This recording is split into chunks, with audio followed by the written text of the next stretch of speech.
10ஆம் வகுப்பு பொதுத் தேர்வை இன்று சுமார் 9 லட்சம் மாணவர்கள் எழுத உள்ளனர்.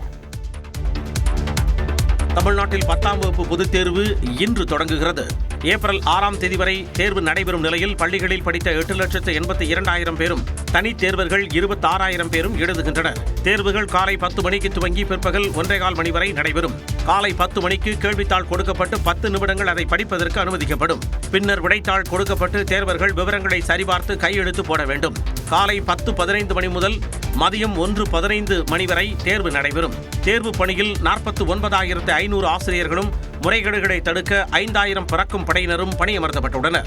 பொதுத் தேர்வுகள் தொடர்பாக மாணவர்கள் தங்கள் சந்தேகங்களை தேர்வு நாட்களில் காலை 8 மணி முதல் இரவு 8 மணி வரை 9498383075 மற்றும் 9498383076 ஆகிய செல்போன் எண்களை அழைத்து தெரிவிக்கலாம் எனவும் தமிழ்நாடு அரசு தெரிவித்துள்ளது. கேஸ் தட்டுப்பாடு காரணமாக தமிழ்நாட்டில் பெரும்பாலான உணவகங்களில் உணவு பண்டங்களின் எண்ணிக்கை குறைக்கப்பட்டுள்ளது. தோசை, ஆம்லெட், ரொட்டி, வடை, போண்டா போன்ற உணவுப் பொருட்களை தயாரிப்பதற்கு அதிக கேஸ் தேவைப்படுவதால் அவை உணவு பட்டியலில் இருந்து நீக்கப்பட்டுள்ளன. ஃப்ரைட் ரைஸ் தயாரிக்கவும் அதிக கேஸ் தேவைப்படுவதால் அதுவும் நீக்கப்பட்டுள்ளது. இந்த நிலையில் உணவக உரிமையாளர்கள் தலைமைச் செயலகத்தில் முதலமைச்சரை சந்தித்தனர். அப்போது அத்தியாவசிய பொருட்கள் பட்டியலில் சமையல் சிலிண்டர் எரிவாயுவை சேர்க்க வேண்டும் என கோரிக்கை விடுத்தனர். இல்ல ஃபுட்டோட ரேட்லாம் இதனால எனக்கு அதாவது ஒரு வருஷத்துல எப்பவோ ஒரு முறை தான் இந்த விலைவாசி ஏற்றங்கள் இருக்குமே தவிர நினைச்சபடி இன்னைக்கு ஏற்றி நாளைக்கு விற்க முடியாது. அந்த நிலைமை உணவகங்கள் எப்பொழுதுமே இல்லை. அதே நேரத்தில் கேஸ் தட்டுப்பாடு காரணமாக உணவுப் பொருட்களின் விலையை உயர்த்தவும் திட்டமிட்டுள்ளதாக சென்னையில் உள்ள டீ கடை உரிமையாளர்கள் கூறினர். ஆமா, நானே இப்ப சொல்லியிருக்கேன், நாளைக்கு 1-2 ஐட்டம் கம்மி பண்ண சொல்லியிருக்கேன். வேற வழி இல்லை. ஏன்னா அது 2 வட்டி வேண்டிய ஐட்டம் எல்லாம் கம்மி பண்ண சொல்லியிருக்கு. கேட்டால் சரி 5,000 ரூபா தரா அதுவும் கிடையாது சொல்லுது. இப்போ ரேட்டு இந்த ரேட்டுக்கு தான் கொடுக்குது. ஆனால் ரேட்டு ஏற்றியா தான் நமக்கு இது கட்டுப்படி ஆகும், இல்லைன்னா நஷ்டத்தில் தான் ஓடும். மேலும் போண்டா, சமோசா உள்ளிட்ட பலகாரங்கள் தயாரிப்பை குறைக்கவும் முடிவு செய்துள்ளனர். எரிவாயு தட்டுப்பாடு தொழிலை விட்டே செல்லும் நிலைக்கு தங்களை தள்ளியிருப்பதாக சென்னையில் உள்ள பிரியாணி மற்றும் ஃபாஸ்ட் ஃபுட் கடை உரிமையாளர்கள் வேதனை தெரிவித்துள்ளனர். இதே நிலைமை போனா இன்னும் 2 நாள் பிரியாணி கடை நடத்த முடியும். அதுக்கப்புறம் நாங்களும் மூட வேண்டியதுதான். தேனியில் உள்ள பிரபல உணவகங்களில் வடை மற்றும் சைனீஸ் உணவுகள் விற்பனை நிறுத்தப்பட்டுள்ளன. ஹோட்டல்கள்ல சைனீஸை நிப்பாட்டிட்டு மக்களுக்கு தேவையான அடிப்படை உணவுகளை மட்டும் தயாரித்து வழங்குறதுன்னு சொல்லி முடிவு பண்ணியிருக்கோம். சிலிண்டர் தட்டுப்பாடு காரணமாக மதுரை மாவட்டம் திருமங்கலத்தில் உணவக உரிமையாளர் விறகடுப்புக்கு மாறியுள்ளார். சிலிண்டர் தட்டுப்பாடு ஏற்பட்டதுனால விறகுக்கு இன்னைக்கு மாறி இருக்கிறோம். அது ரொம்ப நாள் நீடிக்க முடியாது. கடலூரில் உணவகங்களில் விறகடுப்பில் சமைப்பதற்கு மாநகராட்சி நிர்வாகம் அனுமதி வழங்க வேண்டும் என்று வர்த்தக சங்க மாநில துணைத் தலைவர் துரைராஜ் வலியுறுத்தியுள்ளார். மாநகராட்சி கண்டிப்பா அனுமதி கொடுப்பாங்க. ஏதாவது ஒரு பேரிடர் காலம் உணவு விடுதியில செஞ்சாகணும். அப்படியே அவங்க இல்லைனாலும் இவங்க ஒரு பொது இடத்துல சமைச்சு அங்கிருந்து இவங்க விறகடுப்பு அனுமதி இருக்கிற இடத்துல சமைச்சு அங்கிருந்து கொண்டாந்து பரிமாறலாம். அது ஒன்றும் பிரச்சனை இல்லை. பேரிடர் காலங்களில் இந்த விறகடுப்புகள் தான் கை கொடுத்ததாகவும் குறிப்பிட்டுள்ளார். எரிவாயு தட்டுப்பாட்டால் சென்னை எழும்பூரில் உள்ள எல்பிஜி எரிவாயு நிரப்பு மையத்தில் ஏராளமான ஆட்டோக்கள் வரிசை கட்டி நின்றன. ஆட்டோக்களுக்கு எரிவாயு நிரப்பு மையங்கள் சென்னையில் 10க்கும் மேற்பட்ட இடங்களில் செயல்பட்டு வருகின்றன. ஈரான், இஸ்ரேல் இடையிலான போரால் சென்னை போன்ற நகரங்களில் எரிவாயு தட்டுப்பாடு ஏற்பட்டுள்ளது. இதனால் பெரும்பாலான எரிவாயு நிரப்பு மையங்கள் மூடும் நிலை உருவாகியுள்ளது. சென்னையில் 1-2 எரிவாயு நிரப்பு மையம் செயல்பட்டாலும் அங்கும் ஏராளமான ஆட்டோக்கள் நீண்ட வரிசையில் காத்து கிடக்கின்றன. இதே நிலை நீடித்தால் தங்களின் வாழ்வாதாரம் பாதிக்கப்படும் என ஆட்டோ ஓட்டுநர்கள் தெரிவித்துள்ளனர். 10 ரூபாய் சம்பாதிக்கும் இந்த எல்பிஜி நம்பி தான். பெட்ரோல் போட்டு நம்ம ஒன்றும் ஓட்டி முன்னுக்கு வர முடியாது. அதனால நாங்கள் நம்பி இருக்குது இதுதான். தட்டுப்பாடு ஆகிறதுனால ரொம்ப கஷ்டமா இருக்குது. இதேபோன்று சென்னை அம்பத்தூரில் இருசக்கர வாகனங்களுக்கு பெட்ரோல் நிரப்ப தூக்கத்தை கூட பொருட்படுத்தாமல் பொதுமக்கள் நீண்ட நேரம் காத்திருந்தனர்.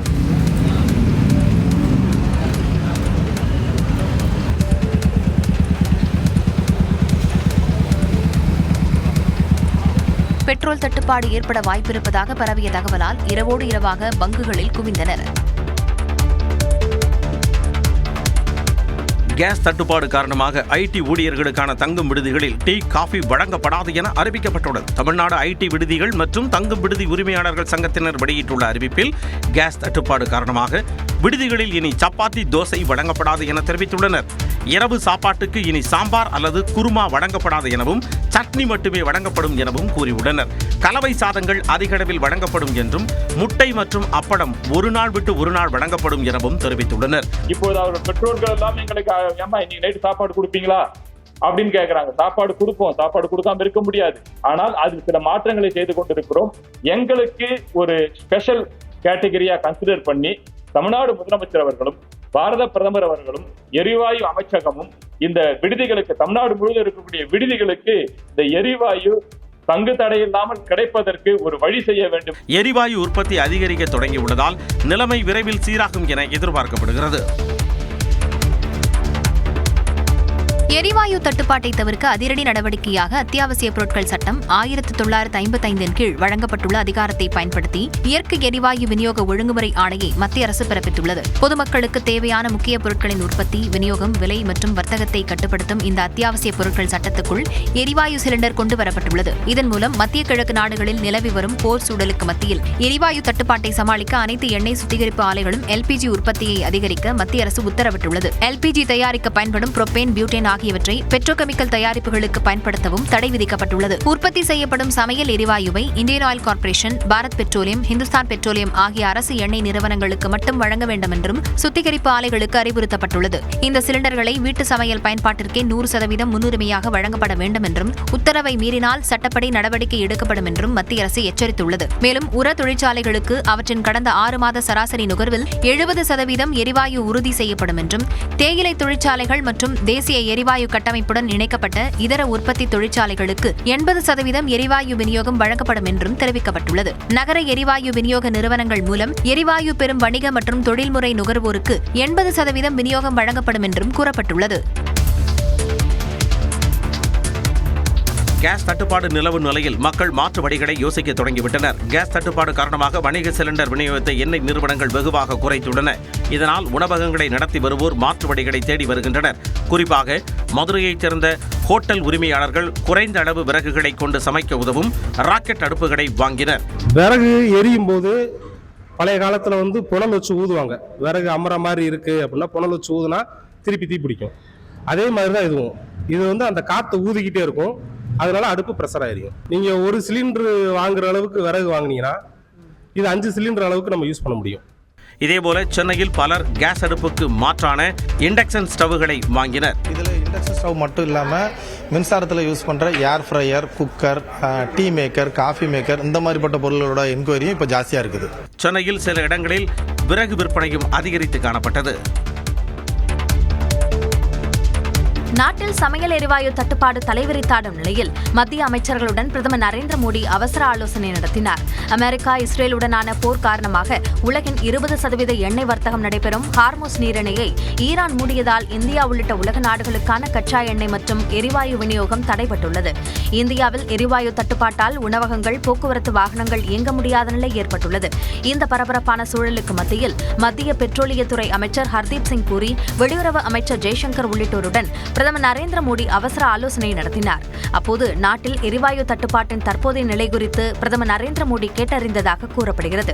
மேலும் எரிவாயு தட்டுப்பாட்டை சமாளிப்பது, உடனடியாக மாற்று ஏற்பாட்டை நடைமுறைப்படுத்துவது உள்ளிட்டவை குறித்தும் ஆலோசனை நடத்தியதாக தகவல் வெளியாகியுள்ளது. இந்த நிலையில் மருத்துவமனைகள், கல்வி நிறுவனங்கள் உள்ளிட்ட அத்தியாவசிய பணியில் இருப்பவர்களுக்கு தேவைக்கு ஏற்ப வணிக சிலிண்டர் வழங்கப்படும் என எண்ணெய் நிறுவனங்கள் அறிவித்துள்ளன. இது தொடர்பாக 3 அதிகாரிகளை கொண்ட குழு அமைக்கப்பட்டுள்ளதாகவும், சிலிண்டர் தேவைப்படுவோர் அவர்களை தொடர்பு கொள்ளலாம் என்றும் அறிவிக்கப்பட்டுள்ளது. சமையல் எரிவாயு சிலிண்டர் தட்டுப்பாட்டால் மக்களும் வணிக நிறுவனங்களும் பாதிக்கப்படாமல் இருப்பதை உறுதி செய்ய வேண்டும் என்று பிரதமர் நரேந்திர மோடிக்கு முதலமைச்சர் மு.க. ஸ்டாலின் கோரிக்கை விடுத்துள்ளார். சமையல் எரிவாயு சிலிண்டர் தட்டுப்பாடு தொடர்பாக உயர் அதிகாரிகளுடன் முதலமைச்சர் மு.க. ஸ்டாலின் ஆலோசனை நடத்தினார். தலைமைச் செயலகத்தில் நடைபெற்ற இந்த கூட்டத்தில் தலைமைச் செயலாளர் முருகானந்தம், மின்வாரிய தலைவர் ராதாகிருஷ்ணன், குறு சிறு மற்றும் நடுத்தர தொழில்துறை கூடுதல் தலைமைச் செயலாளர் அதுல் ஆனந்த், நிதித்துறை கூடுதல் தலைமைச் செயலாளர் உதயச்சந்திரன் உள்ளிட்டோர் கலந்து கொண்டனர். தொடர்ந்து எக்ஸ் பக்கத்தில் பதிவிட்டுள்ள முதலமைச்சர், அமெரிக்கா ஈரான் போரினால் தமிழ்நாட்டிற்கு ஏற்படும் பாதிப்புகள் குறித்தும் இதுகுறித்து எடுக்கப்பட வேண்டிய நடவடிக்கைகள் குறித்தும் விரிவாக ஆலோசித்ததாக குறிப்பிட்டுள்ளார். வளைகுடா நாடுகளில் வாழும் தமிழர்களின் பாதுகாப்பையும் அப்பகுதியில் சிக்கியுள்ள தமிழ்நாட்டு மீனவர்களின் நலனையும் உறுதி செய்திட தேவையான நடவடிக்கைகளை எடுக்க வேண்டும் என்று பிரதமர் மோடிக்கு கடிதம் எழுதியுள்ளதாகவும் கூறியுள்ளார். இந்த போரால் ஏற்பட்டுள்ள எரிவாயு தட்டுப்பாட்டினால் பொதுமக்களும் வணிக நிறுவனங்களும் குறு சிறு மற்றும் நடுத்தர தொழிற்சாலைகளும் எந்த விதத்திலும் பாதிக்கப்படாமல் இருப்பதை மத்திய அரசு உறுதி செய்ய வேண்டும் என்று கேட்டுக் கொண்டுள்ளதாகவும் கூறியுள்ளார். மேலும் வணிக எரிவாயு தட்டுப்பாட்டால் பாதிக்கப்பட்டுள்ள உணவகங்களுக்கு தேவையான அனைத்து மாற்று ஏற்பாடுகளும் செய்யப்பட வேண்டும் என்றும் தேவைப்படும் கூடுதல் மின்சாரத்தை வழங்கிட வேண்டும் என்றும் வலியுறுத்தியிருப்பதாக முதலமைச்சர் தெரிவித்துள்ளார். உரிய நேரத்தில் கேஸ் சிலிண்டர்கள் கிடைக்க ஆவணை செய்ய வேண்டும் என மத்திய அரசை எதிர்க்கட்சித் தலைவர் எடப்பாடி பழனிசாமி வலியுறுத்தியுள்ளார். இபிஎஸ் தனது எக்ஸ் பதிவில் ஈரான், இஸ்ரேல், வளைகுடா நாடுகளுக்கு இடையே நடைபெற்று வரும் போர் காரணமாக பெட்ரோலிய பொருட்களை இந்தியாவுக்கு கொண்டு வருவதில் பல்வேறு சிக்கல்கள் ஏற்பட்டுள்ளதாக தெரிவித்துள்ளார். தமிழ்நாட்டில் ஏற்கனவே சில மாவட்டங்களில் சிலிண்டர்கள் கிடைக்காததால் உணவகங்களுக்கு பாதிப்பு ஏற்பட்டுள்ள நிலையில் இந்த பிரச்சினை மேலும் தீவிரமடையாமல் இருக்க உரிய நடவடிக்கைகளை எடுத்து தக்க நேரத்தில் சிலிண்டர்கள் கிடைக்க ஆவணை செய்ய வேண்டும் என மத்திய அரசை வலியுறுத்துவதாகவும் இபிஎஸ் தெரிவித்துள்ளார். உணவகங்கள் தொடர்ந்து இயங்குவதற்கான எரிவாயு ஏற்பாடுகள் மற்றும் சலுகைகளை பொறுப்புள்ள மாநில அரசாக செய்து தர வேண்டும் என்றும், ஏழை எளிய மக்கள் பாதிக்கப்படாமல் இருக்க அம்மா உணவகங்களை மேலும் முழு வீச்சில் இயங்க வைத்து எவ்வித தடையின்றி தொடர்ந்து உணவு வழங்கப்படுவதை உறுதி செய்ய வேண்டும் என்று திமுக அரசையும் வலியுறுத்தியுள்ளார். இந்நிலையில் தற்போது வரை அம்மா உணவகங்களில் சமையல் எரிவாயு தட்டுப்பாடு இல்லை என சென்னை மாநகராட்சி ஆணையர் குமரகுருபரன் நியூஸ் 18ற்கு தகவல் அளித்துள்ளார். மேலும் எரிவாயு மூலம் இயங்கும் மின் மயானங்களில் எரிவாயு தட்டுப்பாடு தற்போது வரை இல்லை என்றும், வரும் நாட்களில் பிரச்சனை எழாமல் இருக்க உரிய நடவடிக்கை எடுக்கப்படும் எனவும் தெரிவித்துள்ளார். மேற்காசியாவில் நிலவும் போர் பதற்றத்தால் நாளை முதல் விமான கட்டணத்தை உயர்த்த உள்ளதாக ஏர் இந்தியா நிறுவனம் அறிவித்துள்ளது. இந்தியாவின் முன்னணி மற்றும் மலிவு விலை விமான சேவை நிறுவனங்களில் ஒன்றாக டாடா குழுமத்தின் ஏர் இந்தியா உள்ளது. மேற்காசியாவில் நிலவும் போர் பதற்றத்தால் விமான எரிபொருள் கட்டணம் அதிகரித்த நிலையில் அதனை ஈடு செய்யும் விதமாக உள்ளூர் மற்றும் சர்வதேச விமான பயண கட்டணத்தை ஏர் இந்தியா தற்போது உயர்த்தியுள்ளது. பல்வேறு வகைகளாக கட்டணங்கள் உயர்த்தப்பட்டிருக்கும் நிலையில் உள்ளூர் விமான டிக்கெட் விலை 400 ரூபாய் வரை அதிகரிக்கப்பட்டு நாளை முதல் அமலுக்கு வரவுள்ளது. அதேபோல மத்திய கிழக்கு நாடுகளுக்கு செல்லும் விமானங்களுக்கு 4500 ரூபாய் வரை கூடுதல் கட்டணமாக விதிக்கப்பட்டுள்ளது. இந்த கூடுதல் கட்டணம் அவ்வப்போது ஆய்வு செய்யப்பட்டு நிலைமைக்கு ஏற்ப மாற்றம் செய்யப்படும் எனவும் தெரிவிக்கப்பட்டுள்ளது.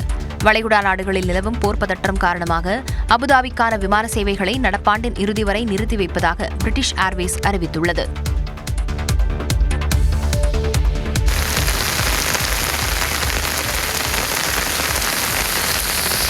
திருவாரூர் மாவட்டம் நன்னிலம் சுற்றுவட்டாரத்தில் 1 மணி நேரத்திற்கு மேலாக மழை பெய்தது. திருக்கண்டீஸ்வரம், சன்னாநல்லூர், ஆண்டிப்பந்தல் உள்ளிட்ட இடங்களில் பெய்த மழையால் வெப்பம் தணிந்து குளிர்ச்சி நிலவியது. நாகை சுற்றுவட்டார பகுதிகளான நாகூர், புத்தூர், திருமருகலில் பரவலாக மழை பெய்தது. அரியலூரில் ஆட்சியர் அலுவலகம், செந்துறை, ராயபுரம் உள்ளிட்ட நகரின் பல்வேறு இடங்களில் சாரல் மழை பெய்தது. புதுக்கோட்டை மாவட்டத்தில் ஆலங்குடி உள்ளிட்ட பகுதியில் இரவில் பெய்த மழை மண்ணை குளிர்வித்தது.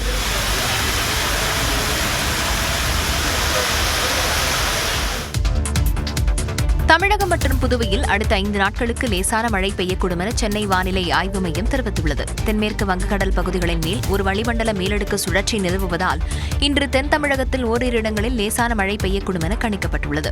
நாளை முதல் 15ஆம் தேதி வரை தென் தமிழக கடலோர மாவட்டங்களில் ஓரிரு இடங்களில் மிக லேசான மழை பெய்யக்கூடும் எனவும், வரும் 16ஆம் தேதி நீலகிரி, கோயம்புத்தூர் மாவட்டங்களில் மற்றும் தென் தமிழகத்தில் ஓரிரு இடங்களில் லேசான மழை பெய்யக்கூடும் எனவும் வானிலை மையம் தெரிவித்துள்ளது.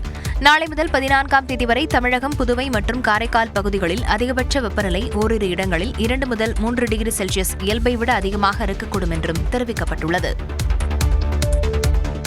இன்று மாலை திருச்சி வரும் பிரதமர் நரேந்திர மோடி தேசிய ஜனநாயக கூட்டணியின் பொதுக்கூட்டத்தில் பங்கேற்கிறார். தமிழ்நாட்டில் தேசிய ஜனநாயக கூட்டணிக்கு பெருகி வரும் செல்வாக்கை கண்டு திமுக பதற்றமடைந்துள்ளதாக பிரதமர் மோடி தெரிவித்துள்ளார். இன்று திருச்சி வரும் பிரதமர் மோடி மாலை 6:30 மணி அளவில் நடைபெறும் பொதுக்கூட்டத்தில் பங்கேற்கிறார். அப்பொழுது நீலகிரி மற்றும் ஈரோடு மாவட்டங்களில் பாரத் பெட்ரோலிய நிறுவனம் 3680 கோடி ரூபாய் முதலீட்டில் அமைக்கும் நகர எரிவாயு விநியோக கட்டமைப்பு திட்டத்திற்கு அடிக்கல் நாட்டுகிறார். பிரதான் மந்திரி கிராம சாலை யோஜனா திட்டத்தின் கீழ் தமிழ்நாட்டில் 370 கிலோமீட்டர் தொலைவிற்கு அமைக்கப்பட்டுள்ள 89 கிராமப்புற சாலைகளை தொடங்கி வைக்கும் பிரதமர் கங்கை கொண்ட சோழபுரம் அருகே அமையவுள்ள பசுமை வழி புறவழிச்சாலைக்கும் அடிக்கல் நாட்டுகிறார். பிரதமரின் வருகையை ஒட்டி பொதுக்கூட்டம் நடைபெறும் இடத்தில் பாதுகாப்பு ஒத்திகை நடத்தப்பட்டது.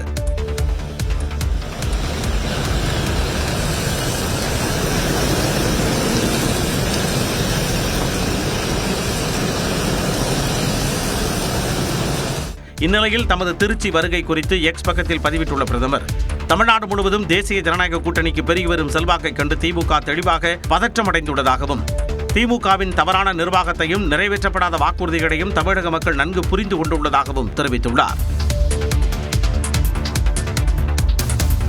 தமிழக ரயில்வே வரலாற்றில் ஒரு முக்கியமான மைல்கல்லாக ஒரே நாளில் 6 புதிய ரயில் சேவைகளை பிரதமர் நரேந்திர மோடி தொடங்கி வைக்க உள்ளார். தமிழ்நாடு வரும் பிரதமர் நரேந்திர மோடி திருச்சியில் நடைபெறும் விழாவில் காணொலி காட்சி வாயிலாக 6 ரயில் சேவைகளை கொடியசைத்து தொடங்கி வைக்க உள்ளார். அதன்படி நெல்லை மங்களூரு விரைவு ரயில் சேவை தொடங்கி வைக்கப்பட உள்ளது. இந்த ரயில் விருதுநகர், மதுரை, திண்டுக்கல், பழனி, பொள்ளாச்சி, பாலக்காடு, கோழிக்கோடு, கண்ணூர், காசர்கோடு வழியாக பயணிக்கும். இதேபோல ராமேஸ்வரத்திலிருந்து மங்களூரு செல்லும் விரைவு ரயில், நாகர்கோவில், சாரடப்பள்ளி அம்ரித் பாரத் ரயில், போத்தனூர், தன்பாத் அம்ரித் பாரத் விரைவு ரயில் சேவைகளையும் பிரதமர் நரேந்திர மோடி தொடங்கி வைக்க உள்ளார். பொள்ளாச்சி, பாலக்காடு இடையே மின்சார பயணிகள் ரயில், மயிலாடுதுறை, காரைக்குடி பயணிகள் ரயிலின் சேவையையும் கொடியசைத்து தொடங்கி வைக்க உள்ளார். குறிப்பாக தென் தமிழகத்தையும் கேரளா மற்றும் கர்நாடகாவை இணைக்கும் புதிய வழித்தடங்கள் மற்றும் நவீன வசதிகள் கொண்ட அம்ரித் பாரத் ரயில்களின் அறிமுகம் பயணிகளுக்கிடையே மிகுந்த வரவேற்பை பெற்றுள்ளது. மெரினா கடற்கரையில் கற்றனை தூரும் அறிவு சிலையை முதலமைச்சர் திறந்து வைத்தார். முதலமைச்சர் மு.க. ஸ்டாலின் பல்வேறு திட்டங்களை தொடங்கி வைத்தார். அந்த வகையில் சென்னை மெரினா கடற்கரையில் 1 கோடி ரூபாய் செலவில் அமைக்கப்பட்டுள்ள கற்றனை தூரும் அறிவு என்ற சிலையை திறந்து வைத்தார்.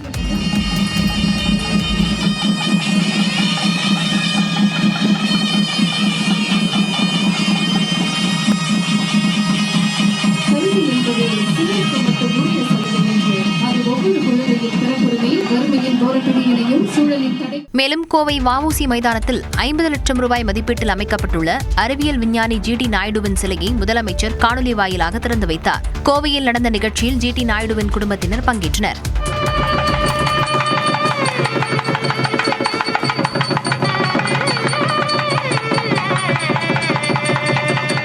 ஊரக வளர்ச்சி மற்றும் ஊராட்சித்துறை சார்பில் 78 கோடியே 41 லட்சம் ரூபாய் செலவில் ராமநாதபுரம், நாமக்கல் ஆகிய மாவட்டங்களில் கட்டப்பட்டுள்ள சமத்துவபுரம் சமுதாய கூடங்கள் உள்ளிட்டவற்றை முதலமைச்சர் திறந்து வைத்தார். தொடர்ந்து மதுரையில் கட்டப்பட்ட 396 புதிய அடுக்குமாடி குடியிருப்புகளை காணொலி வாயிலாக முதலமைச்சர் திறந்து வைத்தார். கரூர் கூட்ட நெரிசல் விவகாரத்தில் விஜய் மற்றும் செந்தில் பாலாஜிக்கு சிபிஐ சமன் அனுப்பியுள்ளது.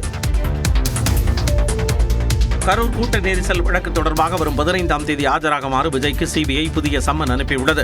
கரூரில் கடந்த ஆண்டு விஜய் மேற்கொண்ட பரப்புரை கூட்டத்தின் போது ஏற்பட்ட நெரிசலில் சிக்கி குழந்தைகள், பெண்கள் என 41 பேர் பரிதாபமாக உயிரிழந்தனர். இந்த வழக்கு தொடர்பாக கடந்த ஜனவரி மாதம் 12 மற்றும் 19ஆம் தேதிகளில் டெல்லி சிபிஐ அலுவலகத்தில் தாவேகா தலைவர் விஜயிடம் விசாரணை நடந்தது. இந்நிலையில் டெல்லி சிபிஐ அலுவலகத்தில் செவ்வாய்க்கிழமை மீண்டும் ஆஜராக வேண்டும் என்று விஜய்க்கு சிபிஐ சம்மன் அனுப்பியது. ஏற்கனவே திட்டமிட்ட பணிகள் இருப்பதால் விஜய் விலக்கு கோரிய நிலையில் வருகின்ற 15ஆம் தேதி மீண்டும் ஆஜராக புதிய சம்மன் அனுப்பப்பட்டுள்ளது. நாங்கள் வேறொரு தேதியும் சென்னைக்கும் மாற்றி கேட்டிருந்தோம். டெல்லிக்கு கொடுத்துருக்காங்க. ஏன்னா நாங்கள் கேட்டுக்கொண்டதன் அடிப்படையில் கொடுத்துருக்காங்க. வேற தேதி அவங்க கொடுத்துருக்காங்க. இந்நிலையில் கரூர் துயர சம்பவம் தொடர்பாக சிபிஐ சம்மன் அனுப்பியது குறித்து முன்னுக்கு பின் முரணாக தகவல்கள் வெளியாவதாக முன்னாள் அமைச்சர் செந்தில் பாலாஜி தெரிவித்துள்ளார். மேலும் சிபிஐ அனுப்பிய சம்மனின் அடிப்படையில் வரும் மார்ச் 17ஆம் தேதி நேரில் ஆஜராகி அதிகாரிகளின் கேள்விகளுக்கு உரிய விளக்கங்களை அளிக்க உள்ளதாகவும் கூறியுள்ளார். அசாம் மாநில சட்டமன்ற தேர்தல் நெருங்கி வரும் வேளையில் அம்மாநிலத்தில் சுமார் 40 லட்சம் குடும்ப தலைவர்களுக்கு தலா 9,000 ரூபாய் நேரடியாக அவர்களின் வங்கிக் கணக்கில் வரவு வைக்கப்பட்டுள்ளது. அசாமில் 2020ஆம் ஆண்டு 18 லட்சம் குடும்ப தலைவர்களுக்கு மாதம் 830 ரூபாய் என தொடங்கப்பட்ட திட்டம் தற்போது 40 லட்சம் பயனாளிகளுக்கு மாதந்தோறும் 1,250 ரூபாய் என விரிவடைந்துள்ளது. இந்த நிலையில் ஜனவரி முதல் ஏப்ரல் வரையிலான 4 மாதங்களுக்கான மாதாந்திர உதவித்தொகை மொத்தமாக 5,000 ரூபாயும், ஏப்ரலில் கொண்டாடப்படும் அசாமிய புத்தாண்டு பண்டிகையை முன்னிட்டு 4,000 ரூபாய் பரிசுத் தொகையும் இணைத்து வழங்கப்பட்டுள்ளது. மொத்தம் 9,000 ரூபாய் ஒவ்வொரு பயனாளியின் கணக்கிலும் டெபாசிட் செய்யப்பட்டுள்ள நிலையில் இதற்காக ஒரே நாளில் 3,800 கோடி ரூபாயை அசாம் அரசு விடுவித்துள்ளது. இது அந்த மாநில வரலாற்றில் ஒரு சாதனையாக பார்க்கப்படுகிறது. கவுஹாத்தியில் நடைபெற்ற நிகழ்ச்சியில் பேசிய முதலமைச்சர் ஹிமந்த பிஸ்வா சர்மா தேர்தல் வரவுள்ளதால் 9,000 ரூபாய் வரவு வைக்கப்பட்டதாக எழுந்த விமர்சனத்தை மறுத்துள்ளார். தகுதியுள்ள ஏழை பெண்களுக்கு வழங்கப்படும் கருணை அடிப்படையிலான உதவி என்றும் அவர் விவரித்துள்ளார். மத்திய கிழக்கு நாடுகளில் நிலவும் போர் பதற்றத்திற்கு மத்தியில் துபாயில் சிக்கிய நடிகர் அஜித்குமார் பத்திரமாக சென்னை திரும்பியதாக அவரது மேலாளர் கூறியுள்ளார். நடிகர் அஜித்குமார் துபாயில் தனது அஜித்குமார் ரேசிங் குழுவின் பயிற்சி மற்றும் 2026 மிச்சலின் லீ மேன்ஸ் கப் கார் பந்தயத்திற்கான ஆயத்த பணிகளில் ஈடுபட்டு வந்தார். மார்ச் 1ஆம் தேதி அவர் சென்னை திரும்ப திட்டமிட்டிருந்தார். அந்த சமயம் துபாய் மீது ஈரான் தாக்குதல் நடத்தியதால் விமான சேவைகள் ரத்து செய்யப்பட்டன. வான்வெளி மூடப்பட்டதால் விமான நிலையம் வரை சென்ற அஜித்குமார் அங்கிருந்து மீண்டும் தனது இருப்பிடத்திற்கே திரும்ப வேண்டிய சூழல் ஏற்பட்டது. துபாயில் அஜித் பாதுகாப்பாக இருப்பதாகவும் பதற்ற சூழல் மாறியதும் சென்னை திரும்புவார் என்றும் அவரது மேலாளர் சுரேஷ் சந்திரா கூறியிருந்தார்.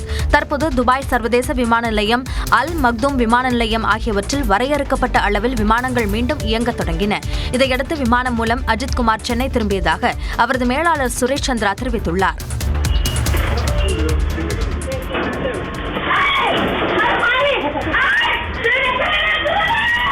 கடையில் பொருட்கள் வாங்குவது போல் நடித்து மூதாட்டியிடம் நகையை பறித்துக் கொண்டு மர்மநபர் ஓடிய பதற வைக்கும் காட்சியே இது. வேலூர் மாவட்டம் காட்பாடி அடுத்த கீழ்வடுங்குட்டையைச் சேர்ந்தவர் சுமதி. 63 வயதான இவர் தனது வீட்டின் முன்புறம் மளிகை கடை நடத்தி வருகிறார். இருசக்கர வாகனத்தில் இருந்த 2 மர்மநபர்களில் ஒருவர் கடைக்கு வந்து பொருட்களை வாங்கியுள்ளார். அதற்கு பணத்தை கொடுக்கும்போது அந்த நபர் சில்லறைகளை சிதறவிட்டுள்ளார். அந்த நாணயங்களை எடுப்பதற்காக சுமதி குனிந்த தருணத்தில் மின்னல் வேகத்தில் அவரது கழுத்திலிருந்து 5 சவரன் தங்கச்சங்கிலியை பறித்துக் கொண்டு மர்மநபர் தப்பி ஓடினார்.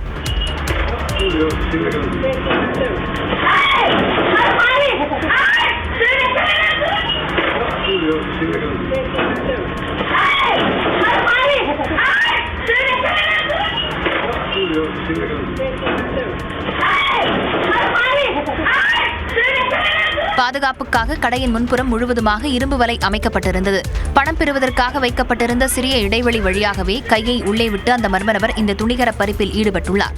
தகவல் அறிந்து விரைந்து வந்த காட்பாடி காவல்துறையினர் சிசிடிவி காட்சிகளை வைத்து விசாரணை நடத்தி வருகின்றனர். மதுரை விமான நிலையத்தை சர்வதேச விமான நிலையமாக அறிவிக்க பிரதமர் நரேந்திர மோடி தலைமையிலான மத்திய அமைச்சரவை ஒப்புதல் அளித்துள்ளது. மதுரை அவனியாபுரத்தில் செயல்பட்டு வரும் விமான நிலையத்தை சர்வதேச விமான நிலையமாக அறிவித்து நேரடியாக வெளிநாடுகளுக்கு விமான சேவை தொடங்க வேண்டும் என தென் தமிழ்நாட்டைச் சேர்ந்த மக்கள் தொடர்ந்து கோரிக்கை வைத்தனர். இந்த நிலையில் பிரதமர் மோடி தலைமையில் நடைபெற்ற அமைச்சரவைக் கூட்டத்தில் மதுரை விமான நிலையத்தை சர்வதேச விமான நிலையமாக அறிவிக்க ஒப்புதல் அளிக்கப்பட்டது.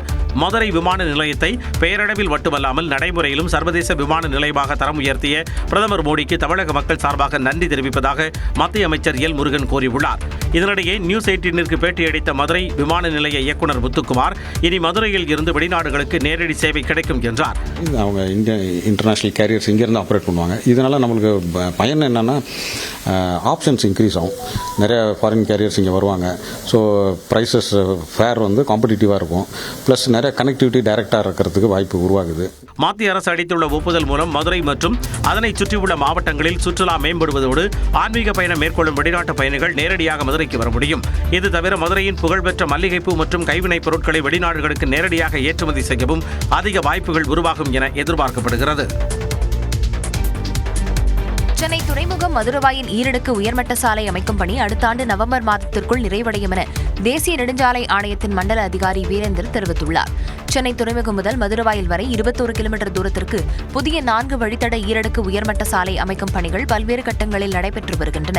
இதில் முதல் அடுக்கு உள்ளூர் நகர போக்குவரத்துக்காகவும், 2ஆம் அடுக்கு சென்னை துறைமுகத்திற்கு செல்லும் கனரக சரக்கு வாகனங்களுக்காகவும் வடிவமைக்கப்பட்டுள்ளது. இத்திட்டம் நிறைவடையும் போது சென்னை துறைமுகத்தின் சரக்கு கையாளும் திறன் தற்போதைய 53 மில்லியன் டன்னிலிருந்து 130 மில்லியன் டன்னாக அதிகரிக்கும். இதுகுறித்து சென்னையில் செய்தியாளர்களிடம் பேசிய மண்டல அதிகாரி வீரேந்தர், தற்போது 20% மட்டுமே பணிகள் முடிவடைந்திருப்பதாக தெரிவித்தார். இந்த திட்டத்தில் 21 கிலோமீட்டரில் சுமார் 15.5 கிலோமீட்டர் பகுதி கூவமாற்றின் வழியே செல்வதால் ஆற்றுக்குள் தூண்கள் அமைக்கும் பணிகள் மிகவும் சவாலாக இருப்பதாக கூறினார். We are hopeful that by end of 2027 we will complete this project. பருவமழை காலங்களில் கூவமாற்றுக்குள் பணிகளை மேற்கொள்ள தேசிய பசுமை தீர்ப்பாயம் தடை விதித்துள்ளதால் ஆண்டுக்கு 3 மாதங்கள் பணி பாதிக்கப்படுவதாக கூறினார். தங்கத்தின் விலை சரிவை கண்டு வந்த நிலையில் ஒரு சவரனுக்கு 800 ரூபாய் உயர்ந்துள்ளது. ஒரு சவரன் தங்கத்தின் விலை 1,19,000 ரூபாயாக இருந்த நிலையில் 800 ரூபாய் உயர்ந்து 1,20,400 ரூபாயாக உயர்ந்துள்ளது. 1 கிராம் தங்கத்தின் விலை 100 ரூபாய் அதிகரித்து 15,050 ரூபாயாக விற்பனையாகிறது. இதேபோல வெள்ளி விலையும் உயர்ந்துள்ளது. 1 கிராம் வெள்ளியின் விலை 10 ரூபாய் உயர்ந்து 300 ரூபாய்க்கு விற்பனை செய்யப்படுகிறது. 1 கிலோ வெள்ளியின் விலை ஒரே நாளில் 10,000 ரூபாய் உயர்ந்து 3 லட்சம் ரூபாய்க்கு விற்பனை செய்யப்படுகிறது. சர்வதேச அளவில் நிலவும் பொருளாதார நிலையற்ற தன்மை காரணமாக தங்கத்தின் விலை அதிகரித்துள்ளது. தமிழ்நாட்டில் செலவிட்ட நாட்கள் தன் வாழ்நாள் பொற்காலம் என ஆளுநர் RN ரவி தெரிவித்துள்ளார். தமிழ்நாட்டின் ஆளுநர் RN ரவி மேற்கு வங்கத்திற்கு மாற்றப்பட்ட நிலையில் தமிழக மக்களுக்கு நன்றி கூறி அறிக்கை ஒன்றை அவர் வெளியிட்டுள்ளார். அதில் கடந்த 54 மாதங்களில் தமிழக மக்களோடு வாழ்ந்தேன், மகிழ்ந்தேன், அன்பின் அரவணைப்பில் ஆழ்ந்து கலந்தேன் என தெரிவித்துள்ளார். மாபெரும் தமிழ் குடும்பத்தில் ஒருவனாகவே உணர்ந்தேன், இன்றும் உணர்கிறேன் என்றும் RN ரவி குறிப்பிட்டுள்ளார். கல்வியில் சிறந்த தமிழ்நாடு என்ற வரிகளின் மகத்துவத்தை முழுமையாக உணர முடிந்தது என்றும் அவர் புகழ்ந்துள்ளார். இந்நிலையில் ஆளுநர் ஆர்.என். ரவியை எப்படி மறக்க முடியும் என்று திமுக செய்தி தொடர்பாளர் TKS இளங்கோவன் தெரிவித்துள்ளார். இங்கே வந்தார், நீங்கள் தமிழ்நாடு என்று பெயர் வைக்காதீர்கள், தமிழகம் என்று பெயர் வையுங்கள் என்றார். அதே மகாராஷ்டிராவிலே போய் அதை சொல்வாரா என்றால் எனக்கு தெரியவில்லை. மகாராஷ்டிரா என்றால் பெரிய நாடு என்று அர்த்தம். இப்படி ஒவ்வொரு இடத்துக்கு ஒவ்வொன்று பேசுபவர்கள் எல்லாம் ஆளுநர்களாக வந்து மாநில அரசை கட்டுப்படுத்த, அவர்களை எதிராக பேச தயாரித்து அனுப்பி கொண்டிருக்கிறது ஒன்றிய அரசு. தமிழ்நாட்டின் புதிய ஆளுநராக கேரள ஆளுநர் ராஜேந்திர விஸ்வநாத் ஆர்லேக்கருக்கு கூடுதல் பொறுப்பு வழங்கப்பட்டுள்ளது. இவர் நாளை மதியம் 12:30 மணிக்கு பதவியேற்க உள்ளார். ராமதாசும் சசிகலாவும் 1 மணி நேரம் சந்தித்து பேசிய நிலையில் கூட்டணி தொடர்பாக ஆலோசிக்கப்பட்டிருக்கலாம் என கூறப்படுகிறது. திண்டிவனத்தை அடுத்த தைலாபுரம் இல்லத்தில் பாமக நிறுவனர் ராமதாஸை V.K. சசிகலா சந்தித்து பேசினார். சுமார் 1 மணி நேரம் இந்த சந்திப்பு நடைபெற்றது. ஜெயலலிதாவின் தோழியான சசிகலா கடந்த பிப்ரவரி 24ஆம் தேதி புதிதாக கட்சி ஒன்றை தொடங்கினார். அறிஞர் அண்ணா, MGR, ஜெயலலிதா படங்களுடன் கருப்பு, வெள்ளை, சிவப்பு என 3 நிறங்களுடன் கொடியை அறிமுகம் செய்தார். எனினும் கட்சியின் பெயரை இன்னும் அறிவிக்கவில்லை. இந்த நிலையில் தைலாபுரத்தில் உள்ள இல்லத்தில் பாமக நிறுவனர் ராமதாஸை சசிகலா சந்தித்து பேசினார். பாமக இரு பிரிவாக செயல்பட்டு வரும் சூழலில் வரும் தேர்தலில் எந்த கட்சியுடன் ராமதாஸ் கூட்டணி வைப்பார் என்ற கேள்வி எழுந்துள்ளது. இந்த நிலையில் சசிகலா நேரில் சந்தித்து பேசியிருப்பது முக்கியத்துவம் வாய்ந்ததாக பார்க்கப்படுகிறது. வரும் சட்டப்பேரவைத் தேர்தலில் திமுக, அதிமுக மிகப்பெரிய கூட்டணியாக உள்ள நிலையில் இந்த இரு கட்சிகளும் இல்லாத கூட்டணி அமைப்பது குறித்து இருவரும் பேசியதாக தகவல் வெளியாகியுள்ளது. மாநிலங்களவை எம்பியாக தேர்வு செய்யப்பட்ட திமுகவைச் சேர்ந்த திருச்சி சிவா, கான்ஸ்டன்டைன் ரவீந்திரன் மற்றும் தேமுதிக பொருளாளர் LK சுதீஷ் ஆகியோர் சென்னை அண்ணா அறிவாலயத்தில் முதலமைச்சர் மு.க. ஸ்டாலினை சந்தித்து வாழ்த்து பெற்றனர். தமிழ்நாட்டில் காலியாக உள்ள 6 மாநிலங்களவை உறுப்பினர் பதவிகளுக்கான தேர்தலில் திமுகவின் திருச்சி சிவா, கான்ஸ்டன்டைன் ரவீந்திரன், காங்கிரஸ் கட்சியின் கிறிஸ்டபர் திலக், தேமுதிகவின் LK சுதீஷ், அதிமுகவின் தம்பிதுரை, பாமகவின் அன்புமணி ஆகிய 6 வேட்பாளர்களும் போட்டியின்றி தேர்வு செய்யப்பட்டனர். வெற்றி சான்றிதழை பெற்றுக்கொண்ட திருச்சி சிவா, கான்ஸ்டன்டைன் ரவீந்திரன், LK சுதீஷ் ஆகியோர் முதலமைச்சர் மு.க. ஸ்டாலினை நேரில் சந்தித்து வாழ்த்து பெற்றனர். பின்னர் செய்தியாளர்களை சந்தித்த LK சுதீஷ் மறைந்த விஜயகாந்தின் கனவு நிறைவேறியிருப்பதாக கூறினார். தலைவர் கேப்டனுடைய நீண்ட நாள் கனவு இன்று நிறைவேறியிருக்கிறது. 2026 தேமுதிகனுடைய வெற்றி பயணம் தொடர்கிறது.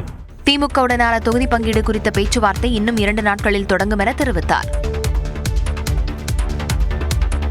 தாவேகாவை தேசிய ஜனநாயக கூட்டணியில் இணைக்க பேச்சுவார்த்தை நடைபெற்று வருவதாக வெளியான தகவலை வதந்தி என கூறி வந்த நயினார் நாகேந்திரன் அக்கேள்விக்கு பதிலளிக்க முடியாது என தற்போது கூறியது பேசுபொருளாகியுள்ளது. அதை பற்றி ஏதோ ரூமர் ஓடிக்கொண்டே இருக்கிறது. கூட்டணி பற்றி பேச்சுவார்த்தை நடக்கலாம்.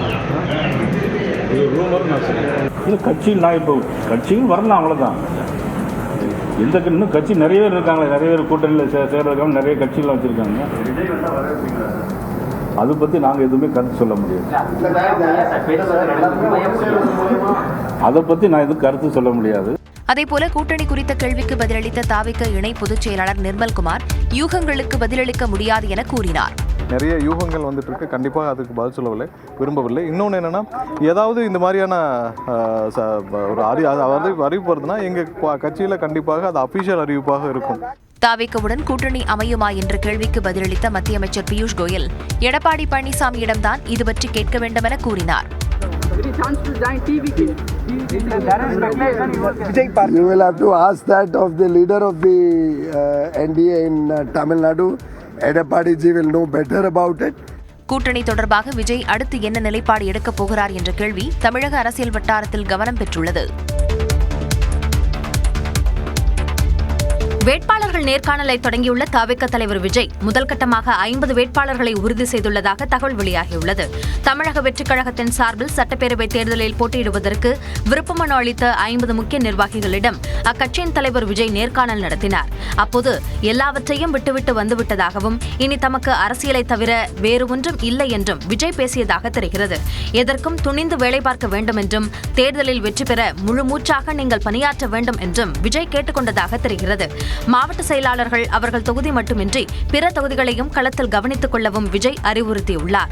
சேலம் பார்த்திபன், சென்னை புறநகர் ECR சரவணன், தஞ்சாவூர் விஜய் சரவணன், புதுக்கோட்டை முகமது பர்வேஸ், கோவை தெற்கு மாவட்டம் விக்னேஷ், அரியலூர் சிவா, திருவள்ளூர் எம்எல் பிரபு உள்ளிட்ட மாவட்ட செயலாளர்களிடம் விஜய் நேர்காணல் நடத்தினார். பாமக எம்எல்ஏக்கள் தன்னை மாநிலங்களவை உறுப்பினராக தேர்வு செய்திருந்தால் கூடுதல் மகிழ்ச்சி அடைந்திருப்பேன் என அக்கட்சியின் தலைவர் அன்புமணி தெரிவித்துள்ளார். சென்னை பல்லாவரத்தில் பாமக சார்பாக மகளிர் சங்க மாநில பொதுக்குழு கூட்டம் நடைபெற்றது. இதில் அன்புமணி, பசுமை தாயகம் தலைவர் சௌமியா அன்புமணி உள்ளிட்டோர் கலந்து கொண்டனர். நிகழ்ச்சியில் பேசிய அன்புமணி, தங்களுக்கு பின்னால் வந்த கட்சிகளுக்கு கூட உரிய அங்கீகாரம் கிடைத்துள்ள நிலையில் பாமக பிற கட்சிகளை சார்ந்திருக்க வேண்டிய சூழல் இருப்பதாக வேதனை தெரிவித்தார். எனக்கு கூடுதலாக சந்தோஷம் நான் பட்டிருப்பேன். எப்படி தெரியுமா? நம்ம கட்சி ஒரு 34 எம்எல்ஏ வந்து என்ன தேர்வு செஞ்சிருந்தா இதை விட ஒரு சந்தோஷம் ஏதாவது இருக்குமா? 37 வயசு நம்ம கட்சி, இன்னைக்கு நம்ம கட்சிக்கு ஒரு அங்கீகாரம் கூட கிடையாது. நமக்கு பிறகு தொடங்கின கட்சிகள், ஒண்ணுமே இல்லாத தமிழ்நாடு எதுவும் செய்யாத கட்சிகள்லாம் இன்னைக்கு அங்கீகாரம் கிடைச்சிருக்கு. பாமக நிறுவனர் ராமதாஸை சுற்றி சில துரோகிகள் இருப்பதாகவும் விமர்சித்தார். வணிக பயன்பாடு சிலிண்டர் தட்டுப்பாடு ஏற்பட்டுள்ளதால் கொடைக்கானல் உணவகங்களில் சுற்றுலா பயணிகளுக்கு உணவு வழங்குவதில் பாதிப்பு ஏற்படும் சூழல் உருவாகியுள்ளது. முன்னெல்லாம் ஒரு 20-25 மினிட் தான் கொடுக்க முடியுது. இதுவும் இந்த 2 நாள் தான் வரும் இருக்கு. அதுக்கடுத்து விறகு அடிச்சு நம்ம ரெடி பண்ணி வெளியில சமைச்சு தான் கொடுக்கணும். சென்னை கிழக்கு கடற்கரை சாலையில் உள்ள இரவு நேர உணவகங்களில் சிலிண்டர் கிடைக்காததால் கடை திறக்க முடியாத சூழல் ஏற்பட்டுள்ளதாக சாலையோர வியாபாரிகள் கூறுகின்றனர். நாளையில இருந்து கடை போட முடியாது. இன்னைக்கோட முடிஞ்சு சிலிண்டர் எல்லாம் காலி ஆயிடுச்சு. நாளையில இருந்து மறுபடியும் எங்களுக்கு சிலிண்டர் கேஸ் இருந்தால் தான் நாங்கள் கடையே போட முடியும். திண்டுக்கல்லில் சிலிண்டர் தட்டுப்பாடு காரணமாக இன்று முதல் உணவகங்களில் மதிய உணவு நிறுத்தம் செய்யப்பட்டுள்ளது. காலையில இட்லி பொங்கல் மட்டும்தான், மதியானம் வெரைட்டி ரைஸ், சாயங்காலம் வெரைட்டி ரைஸ், அவ்வளவுதாங்க. வேற எதுவும் இப்போதைக்கு எங்களால் கொடுத்தோம்னா சிலிண்டர் ஒரு வாரம் நடத்த வேண்டிய கடை 2 நாள்லயே முடிஞ்சிடும்.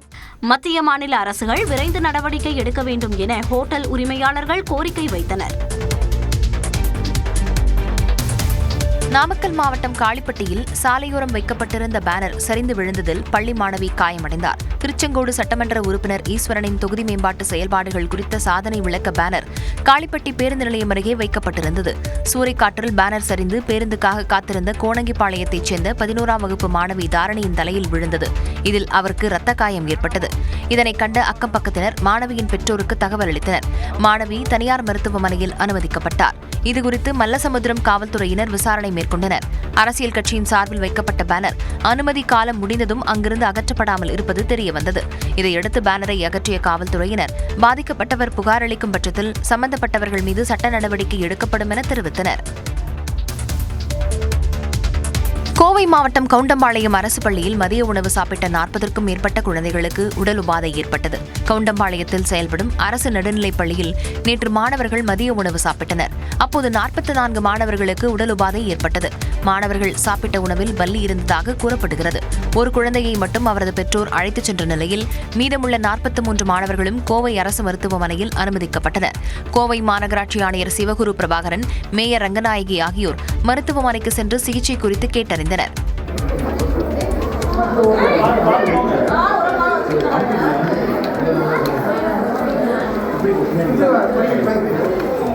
43 குழந்தைகளும் சிகிச்சை முடிந்து வீடு திரும்பினர். அவர்கள் வீடு திரும்புவதற்கு ஏதுவாக வாகன வசதி செய்யப்பட்டிருந்தது.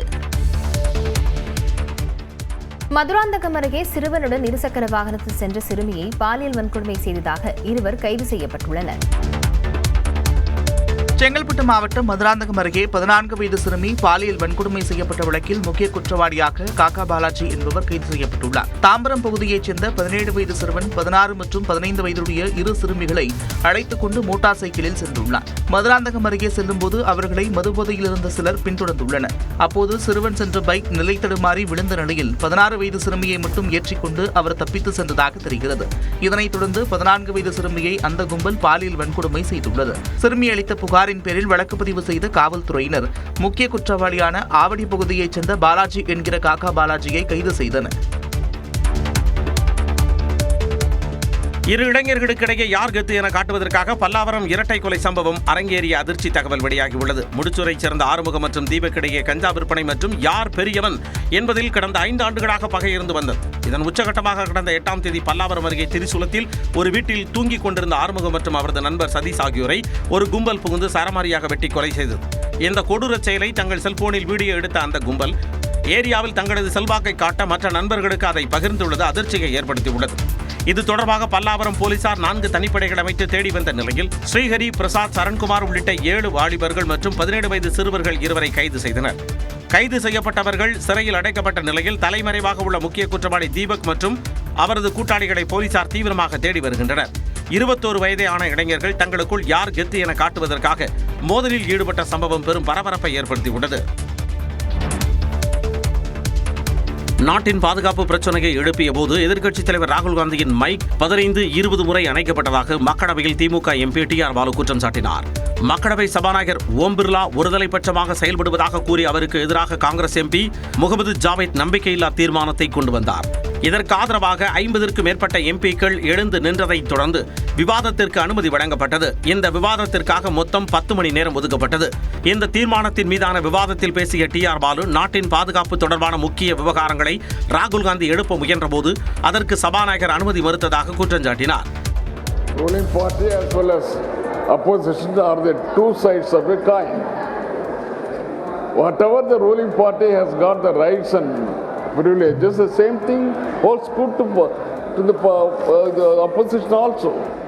எதிர்க்கட்சிகளின் புகார்களுக்கு பதிலளித்து பேசிய உள்துறை அமைச்சர் அமித்ஷா இவ்வளவு பொறுப்பற்ற ஒரு எதிர்க்கட்சியை பார்த்ததே இல்லை என்றார். பிரதமர் அமர்ந்திருக்கும் இடத்திற்கு ஓடோடி வந்து அவரை கட்டிப்பிடித்து சபையின் கண்ணியத்தை ராகுல் காந்தி குறைத்ததாகவும் நாடாளுமன்ற விவகாரங்கள் துறை அமைச்சர் கிரண் ரிஜிஜு சாடினார். திருமலை திருப்பதி ஏழுமலையான் கோவில் லட்டு பிரசாதம் தயாரிப்பில் தட்டுப்பாடு ஏற்பட்டுள்ளதாக வெளியான தகவலுக்கு தேவஸ்தானம் மறுப்பு தெரிவித்துள்ளது. ஆந்திர மாநிலம் கடப்பா மாவட்டம் கொண்டாப்பூர் அருகே நெய் ஏற்றி வந்த டேங்கர் லாரி ஒன்று விபத்துக்குள்ளானது. திருப்பதி கோவிலுக்கு நெய் ஏற்றி சென்ற லாரி கவிழ்ந்து விட்டதால் லட்டு தயாரிக்க நெய் தட்டுப்பாடு ஏற்பட்டுள்ளதாகவும் லட்டு தயாரிப்பு நிறுத்தப்பட்டுள்ளதாகவும் தகவல்கள் பரவின.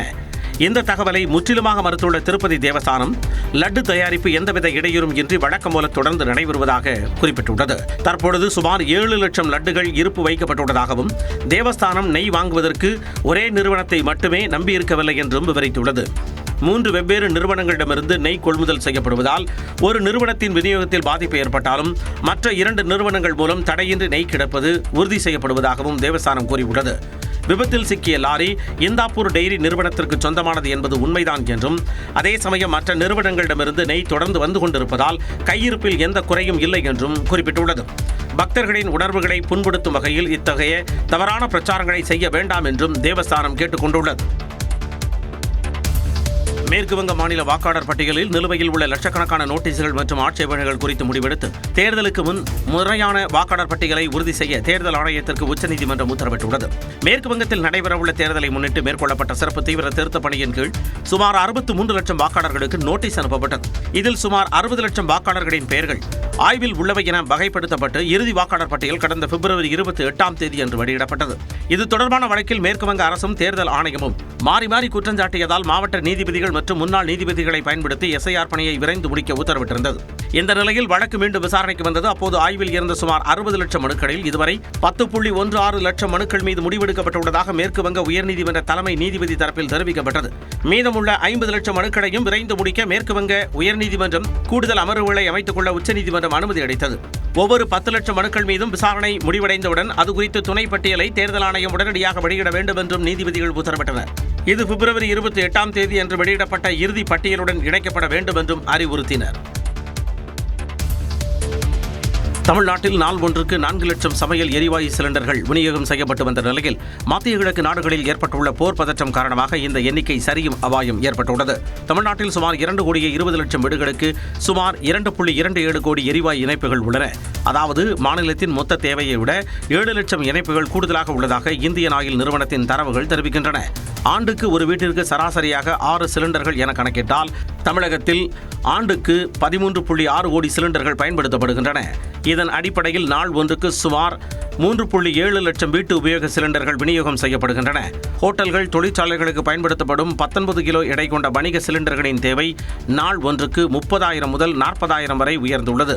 சென்னையில் மட்டும் நாள் ஒன்றுக்கு 40,000 முதல் 50,000 வீட்டு உபயோக சிலிண்டர்களும் 6,000 முதல் 8,000 வணிக பயன்பாட்டு சிலிண்டர்களும் விநியோகம் செய்யப்படுகின்றன. Indian oil, Bharat petroleum, Hindustan petroleum ஆகிய 3 பொதுத்துறை நிறுவனங்கள் சிலிண்டர் உற்பத்தியில் ஈடுபட்டுள்ளன. 1600 விநியோக முகவர்கள் மூலம் இந்த சிலிண்டர்கள் நுகர்வோரிடம் சென்றடைகின்றன.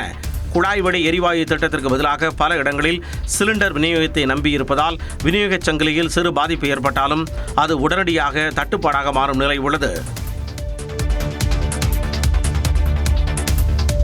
நாட்டில் சமையல் எரிவாயு பயன்பாடு கடந்த 10 ஆண்டுகளில் 2 மடங்கிற்கு மேலாக அதிகரித்துள்ள நிலையில் விநியோகச் சங்கிலியில் ஏற்படும் சிறு தடங்கல்களும் மிகப்பெரிய தட்டுப்பாட்டை உருவாக்குவது ஏன் என்ற அதிர்ச்சியூட்டும் தகவல்கள் வெளியாகியுள்ளன.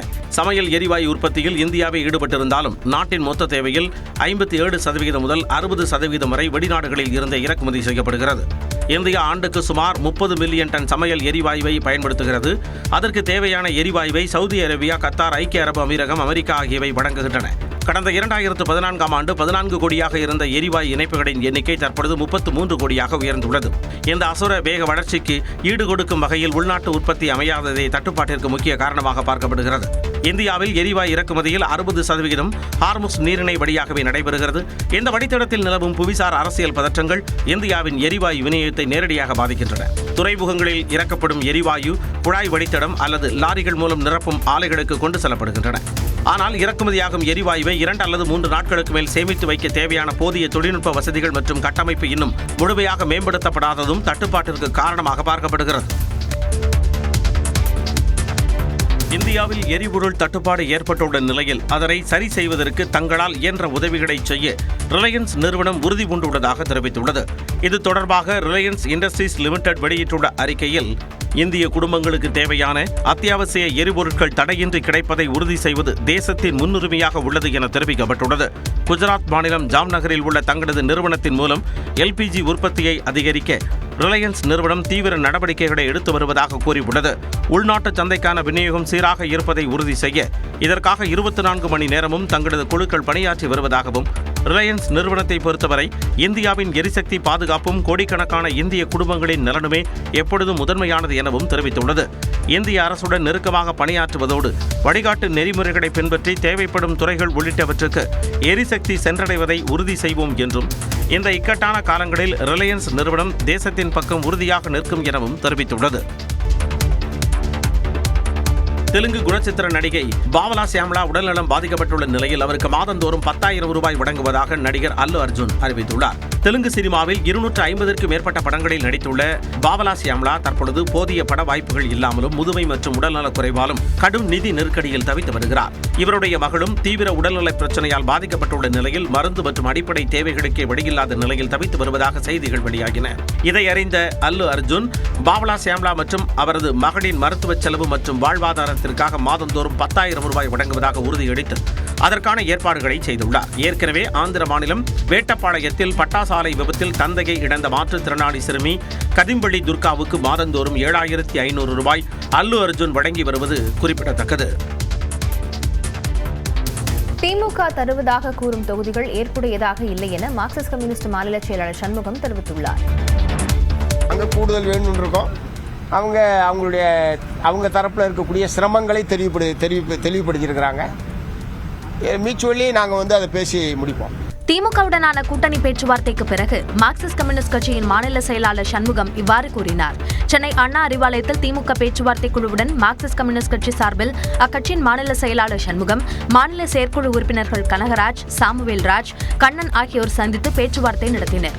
1 மணி நேரம் நடைபெற்ற இந்த பேச்சுவார்த்தைக்கு பின்னர் செய்தியாளர்களை சந்தித்த சண்முகம் கடந்த முறையை விட கூடுதல் தொகுதிகளை கேட்டுள்ளதாக தெரிவித்தார். புதிய கட்சிகள் இந்த அணியில் சேர்ந்திருக்கிறது என்பது கடந்த காலத்தில் இல்லாத புதிய பல கட்சிகள் இந்த அணியில் சேர்ந்திருக்கிறது என்கிற ஒரு நியாயமான காரணத்தை அவங்க தரப்பிலிருந்து சொல்லியிருக்காங்க. அது ஏற்கத்தக்க ஒன்றாக இருக்கு.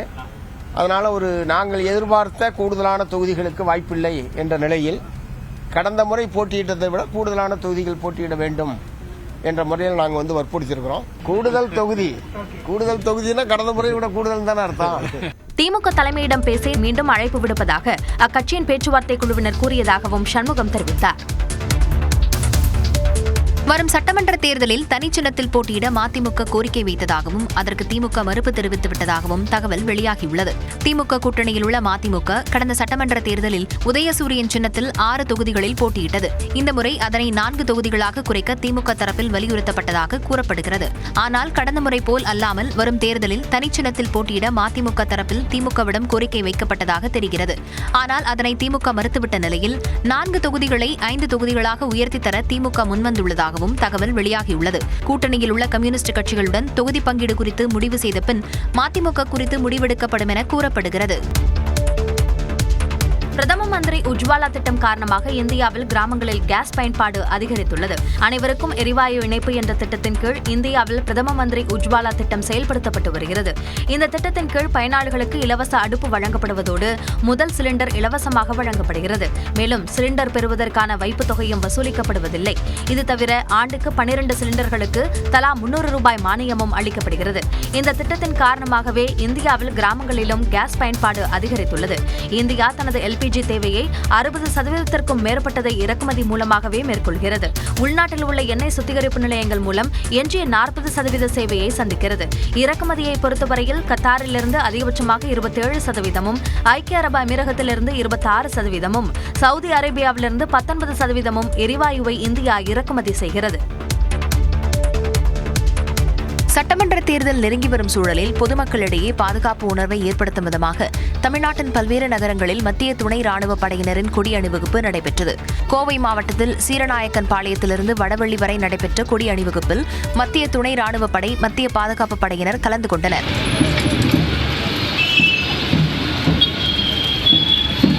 திருப்பூரில் வெள்ளியங்காடு 4 முனை சந்திப்பு பகுதியில் கொடி அணிவகுப்பு நடைபெற்றது.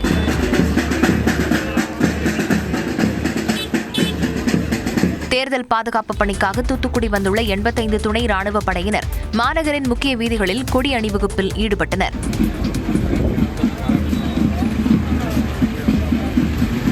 தென்காசி மாவட்டம் சங்கரன் கோவில் தொகுதியில் மக்கள் அச்சமின்றி வாக்களிப்பதை உறுதி செய்திடும் வகையில் துணை ராணுவ படையினர் துப்பாக்கி ஏந்தியபடி அணிவகுப்பில் ஈடுபட்டனர்.